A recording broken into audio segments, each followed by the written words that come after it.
Seguimos en Noticias 3.0.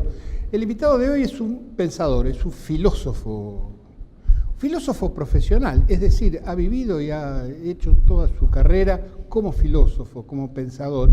Es uno de los creadores y de las expresiones más conocidas de lo que se dio en llamar el pensamiento o la filosofía latinoamericana. Les quiero presentar a mi amigo de muchos años, Mario Casalla. Bienvenido, Mario. Muchas gracias, Julio, y es un gusto realmente estar contigo y con tu audiencia. No, por favor. Hicimos hasta un programa de radio. Hicimos varias cosas juntos y espero que la de hoy a la tarde sea una más para nuestros oyentes. Mario, vamos a hablar de peronismo y vamos a hablar un poco de pensamiento y de filosofía. Sí. Se va a cumplir un aniversario y se va a realizar una gran movida intelectual alrededor del Congreso de Filosofía del año, ayúdame, 1949. Del año 1949. Se cumplen 70 años del primer Congreso Nacional de Filosofía de 1949, hecho en Mendoza, pero organizado académicamente por la Universidad de Buenos Aires, de donde yo egresé, y por un gran hombre que fue Carlos Astrada. Y 24 días después de terminado el Congreso de Filosofía, se jura la Constitución de 1949. Y por si fuera poco y todo por el mismo precio en el mismo año 1949, se publica el primer plan quinquenal.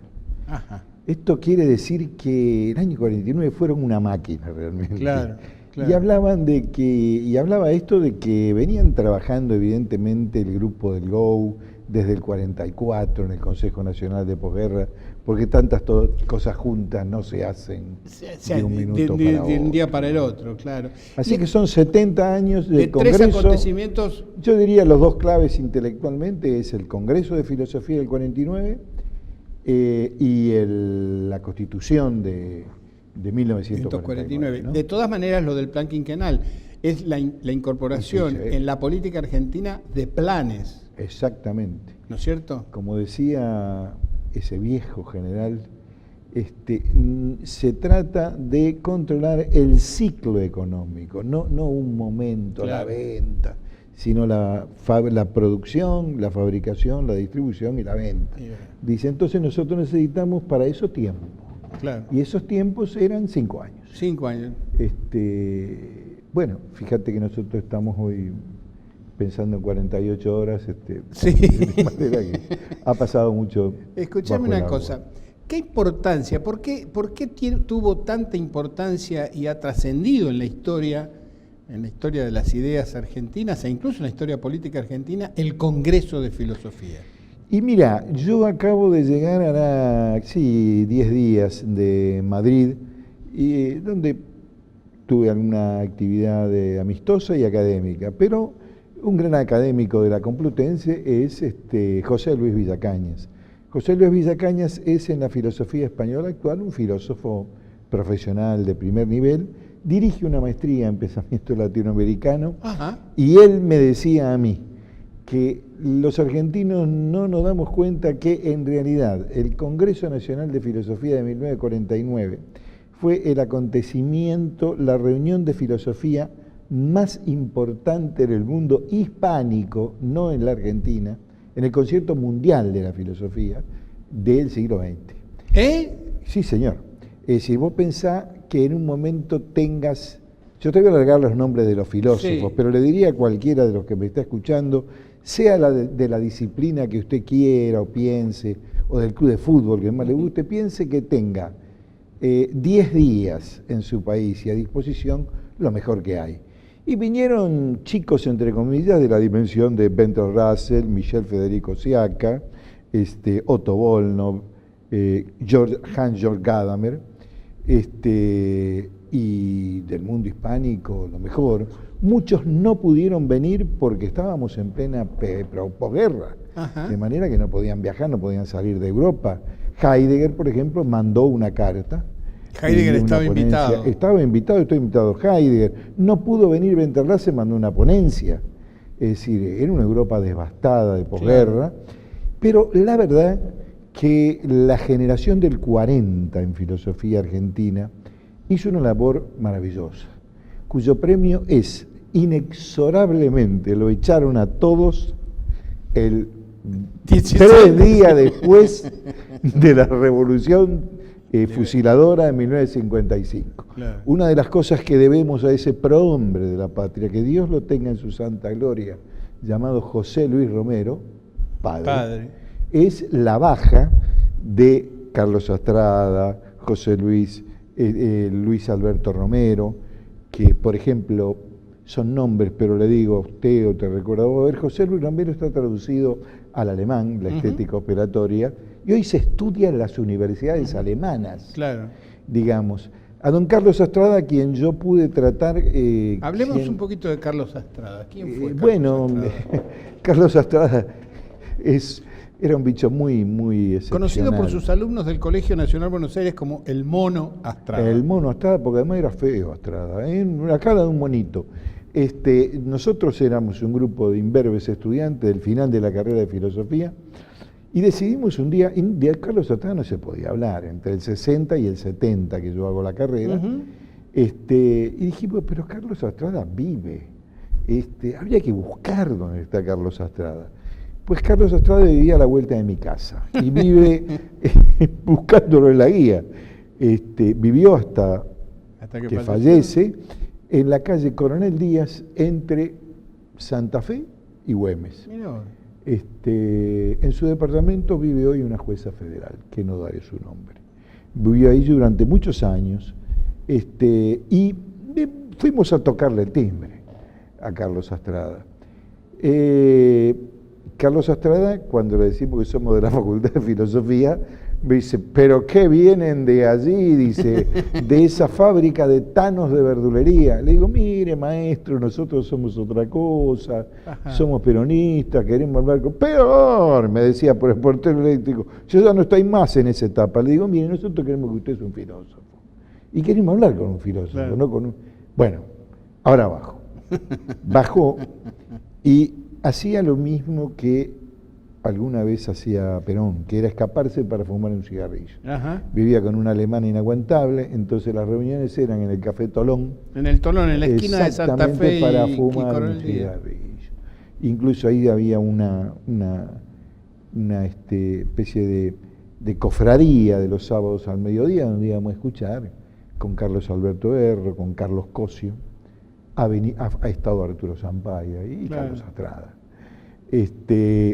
Bueno, Carlos Astrada hace la formación en Alemania, en 1924 se va a vivir a Freiburg, es discípulo de Hegel, de Heidegger y de Husserl. Cuando digo discípulo, digo que estudió con ellos personalmente. Que publicó en castellano por primera vez en esa joya llamada Cuadernos de Filosofía de la Universidad de Buenos Aires, textos clave de la filosofía contemporánea, y que publicó, por ejemplo, el primer libro sobre Hegel en castellano y el primer libro sobre Heidegger. ¿El primer libro sobre Hegel en castellano? Sobre Hegel en castellano, cuando todavía no estaba traducida ni la fenomenología del espíritu. Organizó un coloquio sobre Hegel con su grupo de cátedra, el profesor Andrés Mercado Vera, la jovencísima entonces Amelia Podetti, y varios más, donde dedicaron un número de cuadernos de filosofía, el número 2 o 3, a Hegel. Y él escribe un libro que se llama La dialéctica hegeliana, que es un libro que se puede leer hoy. Hoy, quien quiere introducirse a Hegel, la verdad que es un libro de primer orden. De manera que estamos en presencia de un pensador. Pero volvamos a la corriente déjame central. Una cosa para terminar. Él después oscila o siempre fue al marxismo, se hace maoísta. Era un filósofo, era crítico y venía, por ejemplo, a Carlos Astrada le debe, en la izquierda, maoísta, Carlos Astrada estaba en China, invitado por Mao Zedong. Después de haber ido, debía ser él solo eso. Primero había estado en una gira en la Unión Soviética.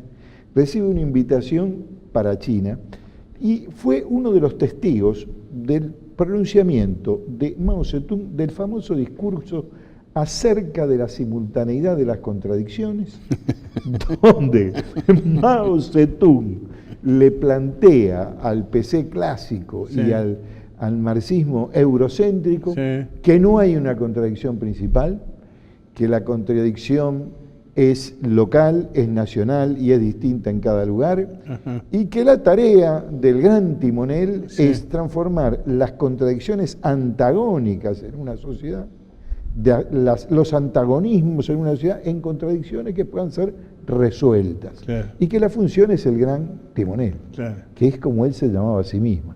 Cualquier comparación con Perón, más o menos, Pero es lo qué mismo. curioso, Bueno, es y- un hombre que viene y trae ese discurso por primera vez. A una edad ya A una edad importante. grande. Antes él tuvo una etapa fuertemente peronista, Claro. donde se jugó en el Congreso de 49 y donde escribió el año anterior un hermoso libro de filosofía, todavía hoy está dentro de los mejores ensayos, se llamó El mito gaucho. Sí, señor. Es la filosofía de la historia de Hegel y de Schelling ambientada en La Pampa. Sí, señor. Lo escribe el año anterior.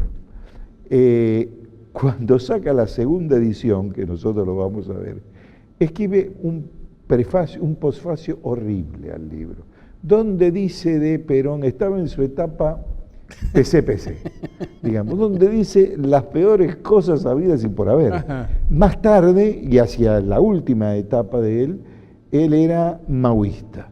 Luego, desencantado del maoísmo, en los 3 últimos años que lo pude tratar, siempre aclaraba, no quiere decir que me haya vuelto peronista, pero coincidió plenamente en un pensamiento nacional. O sea, es un personaje de la vida política. De la vida argentina, política nacional. a quien le pagaron con la cesantía Claro. en 1955. El hombre entonces empezó a dar clase en el colegio secundario Claro.